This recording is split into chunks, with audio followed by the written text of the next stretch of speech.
For who? For what?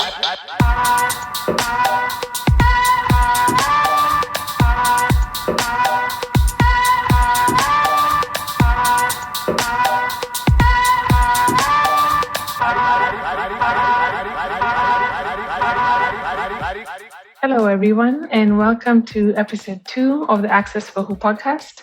I'm your host, Chao, and I'm joined by my colleague, Molemo. And today we will be talking about digital collections. We will be looking at what it means to digitize the things that we have in museums, what it means to access them, to share them with communities, and also to look at the absences that we have in our knowledge and in the ways we interact with history and culture as a whole. Molemo is going to do an introduction to museums. But before we begin, I'd just like to say that we will start with a deep dive into the definitions that we need for today's episode. So these are terms around museum practice, research, and everything that sets the stage for the wonderful speakers that we have with us today. Yes, as you say, Chao, the speakers who are speaking about collections and museum practice really do kind of give us an amazing introduction and kind of whirlwind tour of some key issues that are core to the questions of museum practice today, but also to collections practice today, and inherently, therefore, to restitution as a core issue. And so we thought we would ask you to indulge us as we kind of just give you some keywords to work with. And these will come up all through the episode today, but also in episodes in future. So I suppose the first thing is really just to give a bit of an introduction to what we mean when we say collections within the space of the museum. So collections refer to what are often called artifacts, which are the things that you go see when you go and visit a museum. Most museums show less than 10% of the artifacts, the collections that they have in their museums. Most of them are kept in the storerooms. And of course, the big question is how they've come to be there. And that's really become the big question around restitution and the kind of global discussion around restitution. And so it's helpful to have a little bit of a sense of how they've gotten there. And many authors, and I think we will put some further reading lists into the podcast notes for this podcast, if you would like. But many authors sort of cite the origins of contemporary museums and what we understand to be museums in the idea of the cabinet of curiosities, which was this concept that emerged particularly in the period when Europe was discovering, and I use the word discovering in scare quotes because it's not true, discovering the rest of the world. And we're really interested in studying all of this newness and this exotic kind of human beings, geographies, landscapes, plants, animals, etc., and bringing those things back and putting them in what were called cabinets of curiosities. And of course, the word curiosities really marks the sense of exoticization of what this meant. And these were usually quite wealthy people, often royal families, and the collections were happening by scientists, botanists, but also missionaries who were being sent all around the world to spread Christianity, as well as within war situations by soldiers who would then bring these objects back, and they would be collected within this kind of scope of objects indicating a person's wealth, but also a person's expertise and knowledge about things beyond the borders of Europe. And that cabinet of curiosities idea is kind of the foundation of what then expands into what we come to understand as the museum, which of course has changed substantially since then. Absolutely. And, we can cite examples of different museums in the world that really have been founded on this kind of idea that other cultures are there to be observed and looked at. So the other thing that we want to define is this concept around Western museum development. And when we talk about this, we are referring particularly to the ways in which Western museums relate to other parts of the world, vis-a-vis the ways in which material was collected, was, as Molemo has explained, was gathered by different agents of imperialism, of colonialism, and put in certain spaces to observe the people. So, for example, there's a museum in Brussels, in Tervuren, but this museum was basically set up by King Leopold at the time when he had considered Congo or Congo Free State as part of his private property. And the museum was set up to basically display to the Belgian people and the Europeans what Congo was like, the people and the cultures and the environment and the nature. So this museum, I think, in its foundation really speaks to that idea that museums were not set up initially also to preserve culture. They were set up to observe. And it's important because when we begin to look through these collections, when we begin to unpack what it means to have hundreds of thousands of objects kept in basements with very little context, with incorrect information, it ties directly both to Western museum development and expansion, as well as the foundation of the cabinets of curiosities, as Molemo introduced us to. And of course, today we think of museums and artifacts in slightly different terms. Today, museums are often referred to in the framework of knowledge creation, of care for cultures, of sharing cultures in different places in the world, or even the history of one's own place with a public.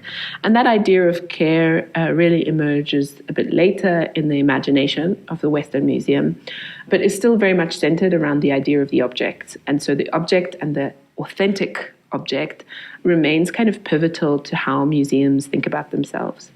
That has shifted a bit. We have education programs, we have more and more social engagement strategies. Museum professionals increasingly have a much more complex role to play in how museums kind of interact with society. But the object kind of remains the center of that. And that's, of course, important for our discussion around the digital as part of this podcast. And is also important, I think, in relation to, and maybe this is more of a personal opinion, but in relation to a kind of Western interest in collecting, gathering, hoarding objects, things, as opposed to maybe the way other parts of the world relate to history in relation to oral histories or other kinds of ways of thinking about memory. And that's important because, of course, within the colonial framework, many museums were actually built in colonial contexts. And so we also have the inheritance of museums in contexts like my own South Africa or Chao's Kenya and many others, which remain in post-colonial spaces as these kinds of remnants of this logic of the object, and which are very much based on the tradition of the ethnographic or anthropological museum, which in the Western context now is often referred to as museums of world cultures or museums of culture and peoples. But we're historically about learning about, as you said, Chao, observing others, right? And we have these museums based on that foundation in our own contexts, which obviously have quite a complex role in terms of how we memorialize, make knowledge about, and learn about ourselves and our own cultures historically and contemporarily. And you'll hear people referring to local museum practice within formerly colonial contexts throughout this podcast and in other episodes as well. Absolutely. And what you just said is interesting because, right now, based on, the way in which we have inherited the concept of museums and this object-centered approach, it's easy to think that this is how history can exist. It's the only way for history to exist, and it's the only way for history to be preserved. But at the same time, what is important for us to keep in mind is that different societies, different cultures have had their own completely separate way of understanding their history, of understanding the environment, of preserving knowledge that do not fit within the idea that for knowledge to be preserved, it has to be written, or for history to be preserved, it has to be kept in a basement under temperature-controlled conditions. And so this brings me to my next definition, which is around something that you'll hear throughout the episode, And these the three words that I love to hear: indigenous knowledge systems. I'll say it again: indigenous knowledge systems.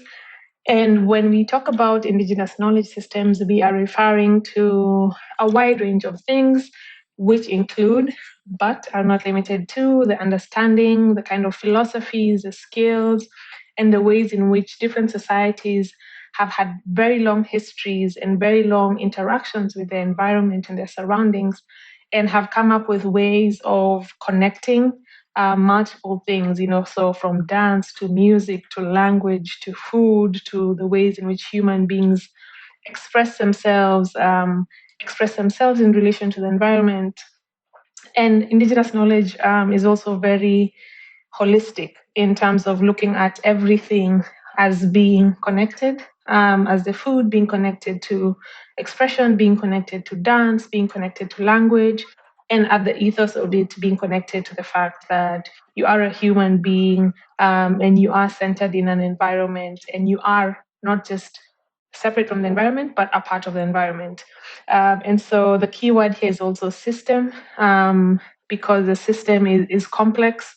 It comprises of different things. We're not just talking about one thing. So we say indigenous knowledge systems because we are looking at multiple aspects of human life, of social interaction, and the ways in which knowledge has been preserved for generations and generations in different places. This is especially important. Take your notes at this point because when we begin the discussion on intellectual property and copyright, we will talk about indigenous knowledge systems. And so this will come up again in the next episode. But for now, one of the things that we also want to talk about is the idea and the concept of provenance research. Maybe you've heard of it, maybe you haven't. But Molemo is going to give us an introduction to that as well. First, I should say, Chao, great definition of indigenous knowledge systems. That's not a very easy thing to explain. Good job. Our last keyword, and then we will stop, is provenance research. And provenance research has become a kind of central key word for restitution issues in Europe, and has a kind of complex role that it's playing in restitution concerns. But we won't go into that complexity now. Instead, we will just explain that provenance research refers to particularly museum professionals, but also other researchers, finding out how artifact, object, part of material culture has arrived in a museum. And that usually means tracking the process of collection, because often museums bought objects directly from the person who collected them, but in other cases they will have bought them from someone else who would have bought them from someone else who would have bought them from someone else, etc., etc. And one of the key things of provenance research is how objective material culture has ended up in European hands in general. So understanding that some objects were given as gifts, some objects were perhaps sold, though objects being sold is a complex issue, and of course we'll come back to this. But of course there are also cases where objects were stolen, objects were acquired through war and violence. And so provenance research tries to identify what that story has been. And this is often referred to as object biographies, which is really telling the story of the object. And the word biography is obviously important in the sense of trying to give that object life, which is vital also to indigenous knowledge systems and thinking about our material culture as having life and not just being dead representations of something else in a museum. Just to quickly mention, of course, that provenance research has a very complex role in that some of its primary basis has been in trying to determine the right to keep objects by museums, and that a lot of European funding has gone into provenance research as a kind of foundational concern of restitution.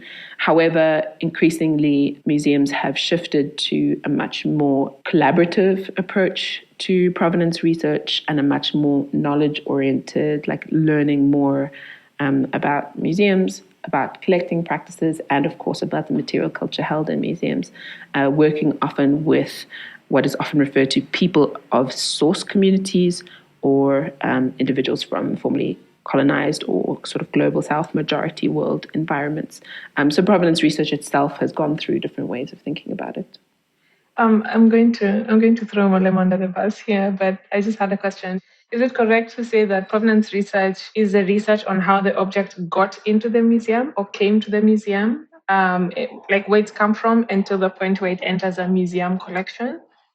Or does it start even after it's gone into the museum? After it's gone into the museum, in the sense of? So is it like the research of how the object came to the museum purely, and then that's where it ends? So it's like it came from Kenya, and then it went somewhere to Switzerland, and then Belgium, and then the UK, and then now it's in France, and that's the entirety of its provenance. I don't know. Yeah, I mean, I think my understanding of provenance research is the primary understanding is how it left African hands or hands of the original person and entered into a museum. An interesting example is one of the largest provenance projects, which was developed in Germany. I'm going to forget the name of it. It's named after a Greek god based on an object in the collection, but is an example of an early provenance research project done within a museum about its collection on the basis that the collection actually came from a German royal family, and they needed, due to requests for return by the royal family, they needed to understand how the royal family's objects had entered into their collection and the terms by which those objects had entered into collection. I think part of that is also understanding how those objects entered into the hands of the original peoples as well, and what the significance of them would have been. So, for example, it's important to understand if a object from a specific context in Africa had really major ritual significance, because then you would be able to understand that this wouldn't have just been sold, right? It would have been something that was precious. And so that's important to understand as part of provenance research as well. And so in this German example, they needed to understand, for example, if objects were of deep family significance and had been handed down from one queen to another, in which case a family might have rights to have that returned from the museum collection. And I think it's interesting thinking of this European to European example to also shift some of the complex assumptions that emerge in provenance research and the power dynamics in the African context as well. Thank you. I mean, it's very interesting, and in and of itself, it can sound very complex. But I think when you distill it into the ways in which you've talked about how an object got there, what it was used for, and that being part of the research in itself, it really does speak to the nature of the complexity that goes into the work that museums do. So based on our early discussion, I think you can tell that Molemo and I are crazy about museums. We've spent a lot of time, maybe even an unhealthy amount of time, thinking about museums, but we don't necessarily work in a museum at the moment as of this the production of this podcast. So we will begin after the heavy set of introductions that you have just had. We start off with Golda, who works at the National Museum of Namibia and who will tell us firsthand and directly what it means and what it looks like to work for a national museum on the African continent. Hi, Molemo and Chao. Thank you for having me. I'm Golda Ha-Eiros. I currently work as a senior curator at the National Museum of Namibia, and I work in the anthropology collection, and I also served as a guest researcher in Berlin Museum's, their collection with Namibia, with Namibian cultural objects. Yes. Maybe to start off with, I mean, the project initially aimed to preserve Namibian material and immaterial cultural heritage, as a means to unblock the creative potential of the colonial collections from Namibia that are housed in Berlin. I think the main aim is also to kind of reconnect the collections with each other in terms of the collection that the National Museum has and collections that are overseas, kind of reconnecting them, as well as reconnecting them to their heritage communities, and researchers and artists and the entire public in Namibia. as it seeks to build Namibian capacity to conserve and curate collections in Namibia. So even today, when you think about provenance research, from my perspective, I wouldn't exactly know where do I go start. And I think it's also this whole notion of adapting words. And I'm always just like, why can't we see provenance research as object biographies, where we talk about the historical significance of this specific object, cultural understanding, social meaning of this object, you know? So I think looking at these objects, investigating whether they were acquired violently or they had consent, because, I mean, you have to be honest to say also, it wasn't only war, but there were missionaries also that were living amongst communities. Some were gifted, some objects were traded. So you need to look into that as well. And being able to handle these objects and engage in a in-depth research process, I think that's what we were doing, gave us the opportunity to really unlock a portal into our past and to realize that, you know what, these objects in the collection, they gained a different value, a different significance that was previously lost, because it kind of lost its identity when it became, what do you call it? An antique in the museum.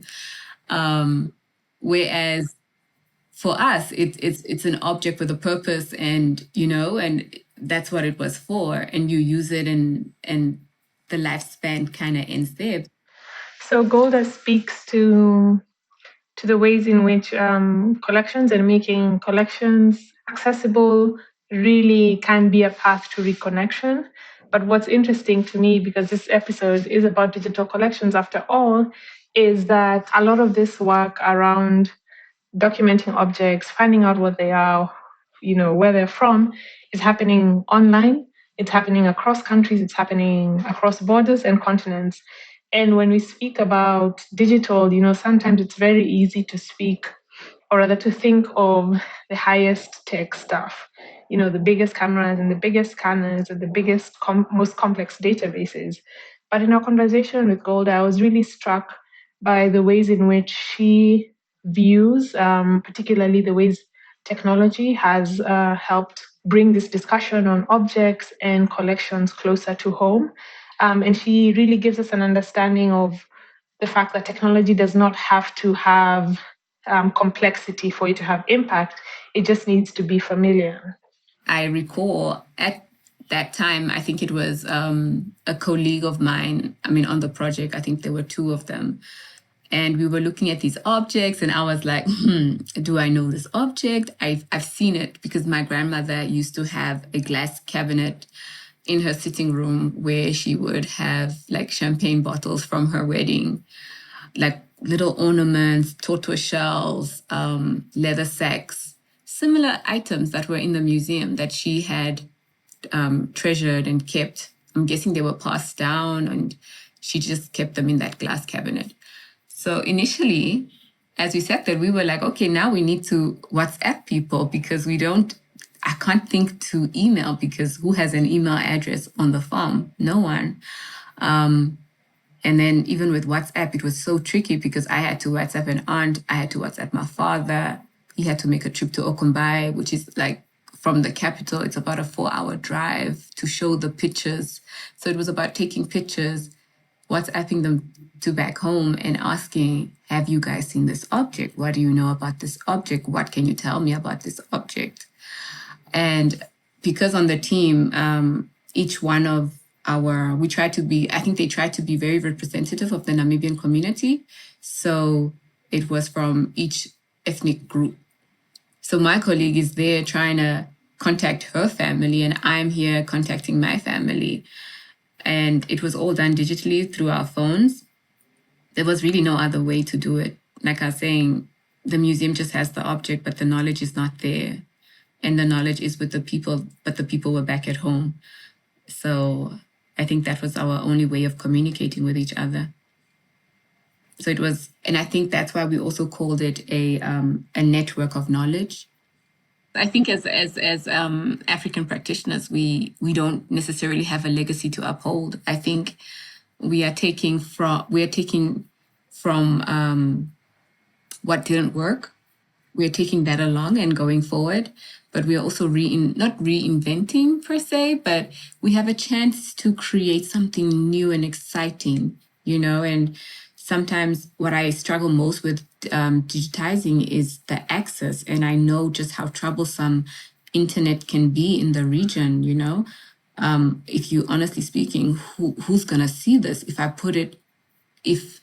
I'm only focused on digitizing my collection, but how else are people going to have access to my collection? Golda makes such an important point when she states that African practitioners don't necessarily have a legacy, like a museum legacy to uphold, but are rather working from what didn't work before.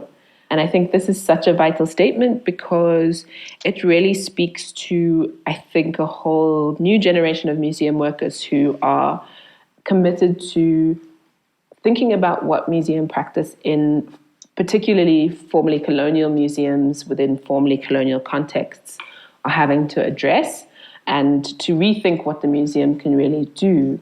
And Golda also points out the question of what digitization could possibly do within the space of collections within those contexts, and the challenges of thinking about technology and the digital as simply ways of digitizing collections and putting them out in the world, as opposed to technology as ways of connecting and creating knowledge, as she describes in the case of the project that she was working on. What I think this points to is really the museum as much more a space of reclaiming knowledge, of ensuring that forms of memory and forms of history are made present within the space of institution that has historically been about objects. So she is going out, she's using WhatsApp because she's interested in what are these objects about, what do they mean, and she's recognized that there is a gap of that information in Western collections that have the objects, right, in this project that she's working on. But she is more vitally committed to the stories and the people behind the objects than the objects. And I think this is what she's pointing about, like not being dedicated to the legacy of objectness, even though, of course, care for objects remains the role of any museum worker, but really reshifting into the museum as a social space and as a space of social histories. And I suppose to a degree really working with the traditions and cultures of oral history that are so vital and grounding to the way a lot of African history operates. It's also very, very, very important in a way to see that it's not about just making something accessible and taking a photo of it, that the chance of connection and connecting this object with the photo to the people to the history, like there is a cycle that is so integral to meaning and to making meaning out of a single photograph. And in this way, I think the practitioners that we speak to in this podcast who are based in Southern Africa are doing really, really amazing things. So from Namibia, we move across the border into Zambia, where Samba and Mulenga from the Women's History Museum, we heard from them in episode 1. They have embarked on a project to digitize and make accessible collections of Zambian heritage. And they give us a bit of intro into the why are they doing it, and the how are they going about digitization within the project. Okay. So my name is Moiloa. The work with the Women's History Museum, I think, really began from a point where we felt, one, there isn't enough documentation of women's history in Zambia, but also, everywhere, really. We felt, one day over a cup of coffee, that there wasn't enough being done in terms of documenting women's history, as women, women from the past, but also women who are living and making history today, that we haven't really done a good job, at least in our country, of documenting that. But we did find out that we were not the only ones. because the first project that we did, which was a partnership with Wikipedia, we discovered that that is true of many countries, that women's history is actually kind of disappearing and not being adequately documented.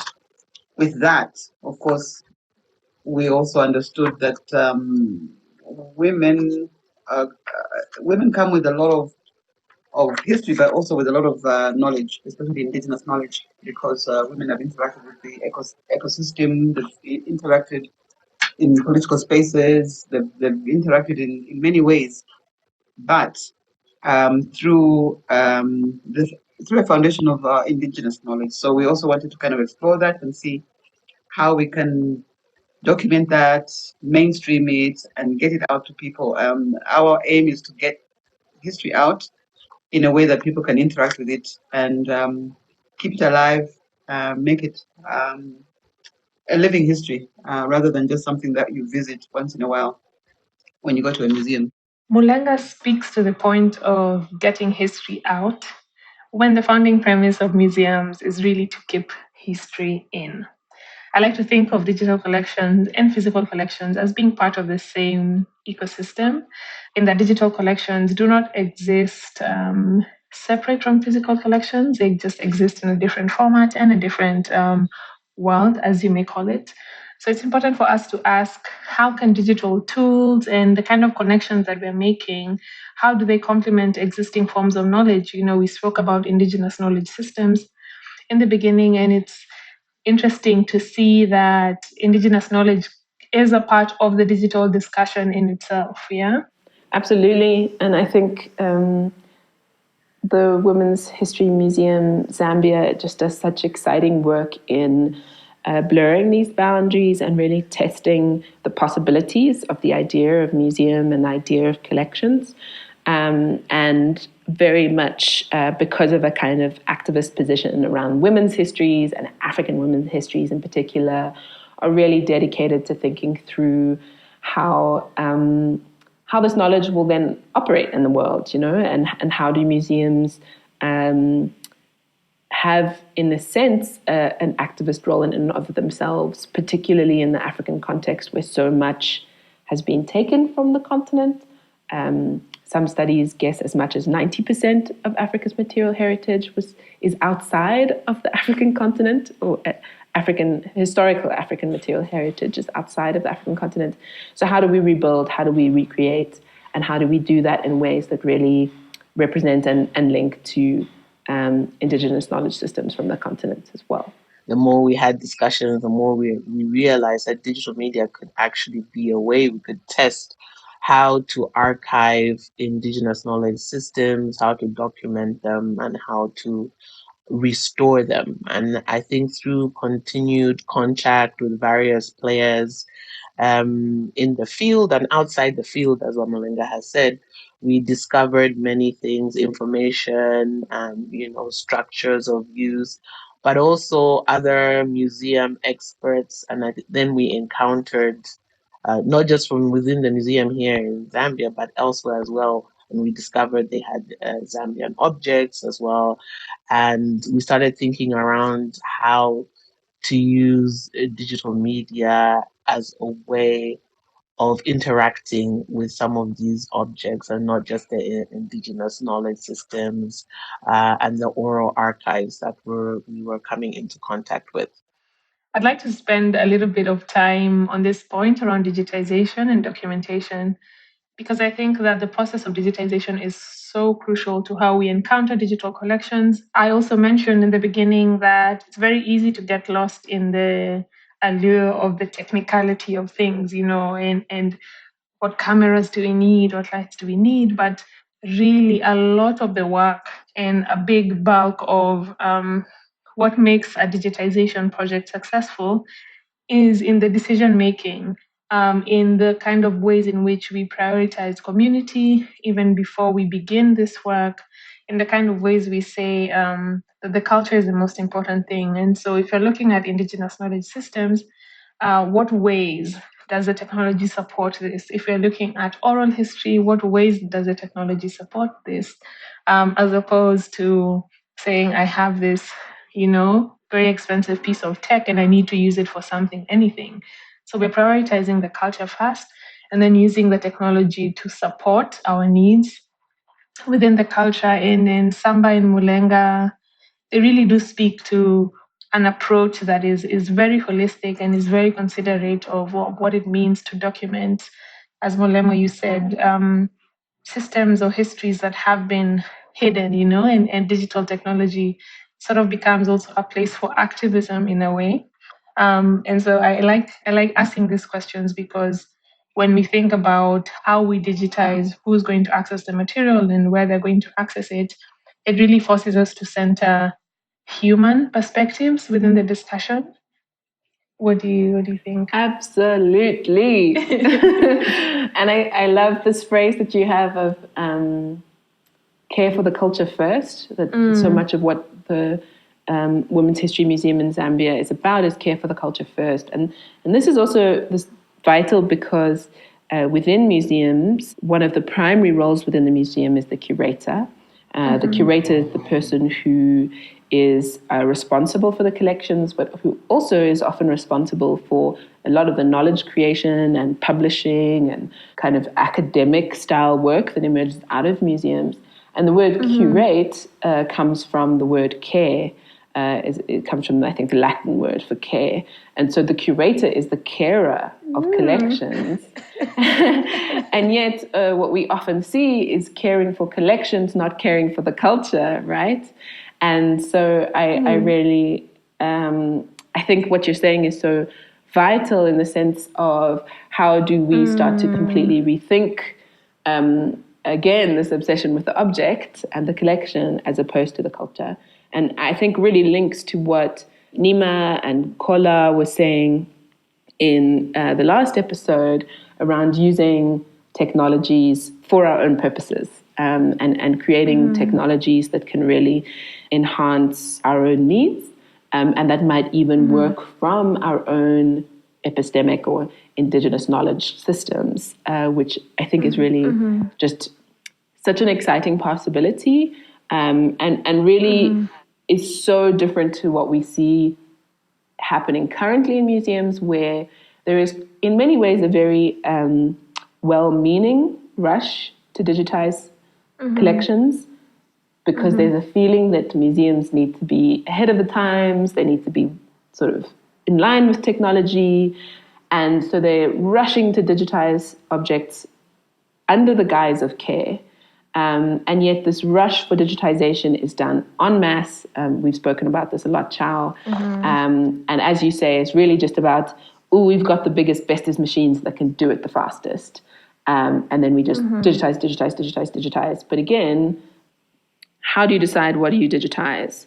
How do you digitize when you don't really have much else other than an object and very little information about it?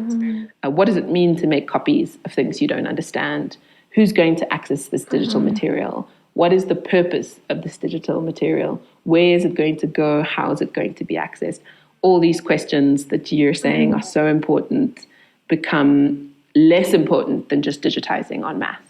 And it's really interesting because what Samba and Mulenga and other Women's History Museum and practitioners like Golda are showing us is that it's not really about quantity. It's not just about how much can you digitize in 2 months. It's about the quality of the work you're producing. It's about the quality of the connections you have with people, the quality of the connection you have with the culture. And that's what really, really speaks to a more, I think, sustainable and holistic way of approaching digitization, because as you said, Molemo, we're looking at there's a rush almost to just say all the 500,000 objects from this collection are now online. But then that's a lot, I think sometimes we're desensitized by numbers because we're so used to like data and big data that we don't imagine what it is. Yes. If we had 500,000 objects in a room, I mean, I don't even think they would fit in my house. Like we're talking about... No, they wouldn't. We're talking about huge quantities of artifacts and things that are so representative of so much more than their physical embodiment. And Temi Absolutely. Odumosu from our first episode really speaks to the ways in which this kind of mass digitizing or mass production of digital copies of artifacts and archives can be a violence in itself. So there's something about kind of it's kind of like, it's almost like a kind of backing up, you know how you back up your hard drive, right? And you create another replication of it so that, you know, if you lose anything or whatever, there's a copy there. But I think what institutions have been doing is kind of creating a kind of backup that stands in for the collection in the public world, so that then they can just, you know, do other things. And I don't think this is necessarily a negative thing, except when that digital material is so quickly produced that it loses the context of the collection, of history, of cultural stories, of communities of conscience that protect the materials that are being digitized. Then that's where the kind of violence sets in, right? Because when you're digitizing as an institution, it's very rare that you're doing it one by one, right? Except if it's like a really, you know, like if it's 3D materials and you're doing 3D scanning, okay, then it's like a much slower process. But with 2D materials, with photographs or with documents that can be scanned and so on, these things often happen in batch, which means that the time it's going to take to then, you know, make the collections, make the originals connect with the digitals in a meaningful way, is just more time and resources than institutions often have. And I think in that break, what you have is a lot of open access material that's just sort of floating in digital space, without the necessary context to give it weight and meaning. And the reason why I say weight and meaning is because in the context of the discussion about colonialism, the theft of artifacts and cultural material from different communities around the world, that space of ensuring that the digital artifact speaks some kind of truth about what happened with the original becomes more important. So I think we will just leave what Temi has said with you for you to unpack that, because I think what she says is just so powerful and really serves as a great way to round up what we know has been a bit of a deep dive for any of you who aren't really familiar with this material. But I think it's also a really interesting way to enter into a conversation around how some really extraordinary African professionals are thinking about what museums and collections can do in the world. So in part 2 of episode 2, we will be looking into the more practical ways of dealing with the issues around digitization that we have highlighted in this episode. We'll be looking at the issue of absence, of ways of connecting and reaching audiences, as well as what it means from an African perspective to speak about digital restitution, which is the whole premise behind this podcast. So see you in episode 2, part 2. This podcast is brought to you by Open Restitution Africa, a collaboration between African Digital Heritage and Andani Africa. The podcast is produced by Chao Maina and Molemo Moiloa, with Pumzile Nomboso Twala and Letabolaka Gumede on research. Thank you to Josh Chiundiza for the music, Karugu Maina on design, and Annelien van Heembeek on editing. The podcast was made possible by 99 Questions at the Stiftung Humboldt Forum in Berliner Schloss. This podcast is also available in zine form in French and German at www.openrestitution.africa and www.humboldtforum.org. Thank you for joining us.